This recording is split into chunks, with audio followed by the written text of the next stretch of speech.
పనంగా పెట్టి కన్నట్టు బిడ్డ నీకు ఇద్దరికి నచ్చకపోవచ్చు, కానీ ఎప్పుడూ తల్లికి నచ్చకుండా పోదు, తండ్రికి నచ్చకుండా పోదు. మన బిడ్డలు ఎవరైనా మన బిడ్డలు ఏమైనా అంటే మనం మీద పడిపోము. ఈరోజున భగవంతుని ప్రేమ కూడా అట్లాగే. యేసుప్రభు వారు ఒక ఇంట్లో ఉంటారు. ఆ ఇంట్లో భోజనానికి కూర్చున్నారు. మీకు తెలియలేదు కాదు. అక్కడ తల్లిగారు వచ్చారు. ఆమె పేరేం పేరు? పాపాత్మురాలని చెప్తారు. ఆమె వచ్చి ప్రభువాన్ని ముట్టుకుంటుంది. ఆయన పాదముల్ని ముద్దాడుతూ తీసుకొచ్చిన అడ్డల్ని తల మీద పోసి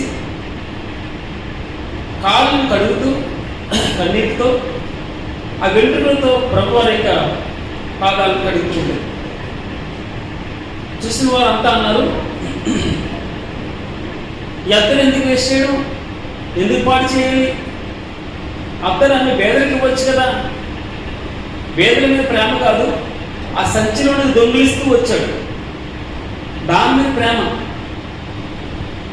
అప్పుడు ఆ పరిసయ్యుడు అన్నాడు, మనసులో అనుకుంటున్నాడు, ఇదేంటి ఈ స్త్రీ పాపాత్మురాలు కదా, ఎన్నో తప్పులు చేసింది, ప్రభు అని తెలియదా, ఎలా ముట్టుకొనిస్తున్నాడు అనుకుంటుంది. అప్పుడు ప్రభు తన పరిసయ్యుని యొక్క మనసులో ఉండి గుర్తెరిగి, ఇదిగో నేను నీ ఇంటికి వచ్చాను, నువ్వు నాకు కాళ్ళకి నీళ్ళు ఇవ్వలేదు, ఒకటి. రెండవది, నన్ను ముద్దు పెట్టుకోలేదు అనగా నువ్వు నన్ను పలకరించలేదు, వందను చెప్పలేదు.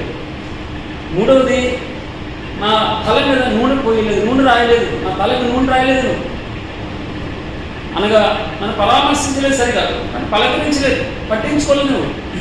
కానీ ఈ స్త్రీని చూస్తున్నామే వచ్చిన దగ్గర నుండి ఆమె మానక అని వ్రాయబడింది. మానక ఆ తల్లి ముద్దాడుతుంది పదివాళ్ళు. చిన్న లాజిక్ మనం జ్ఞాపకం చేస్తాం.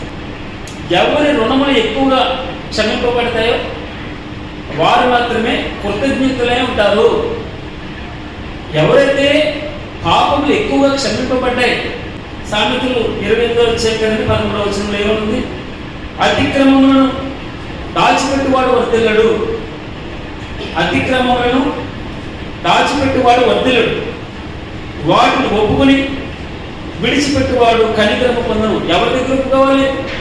ప్రభు దగ్గర ఒప్పుకోవాలి. ఆయన చెప్పాలి. మీరు మళ్ళా చెప్తే నన్ను మనుషులు చెప్తే చులకనైపోతాం. పాపం తప్పకుండా సర్పంతో సమానం అంట. పాపం ఎలా అమ్మా? సర్పంతో సమానం. అది తప్పకుండా కాటేస్తుంది. పాపం అనేది అగ్నితో సమానం, అది తప్పకుండా కాల్చివేస్తుంది.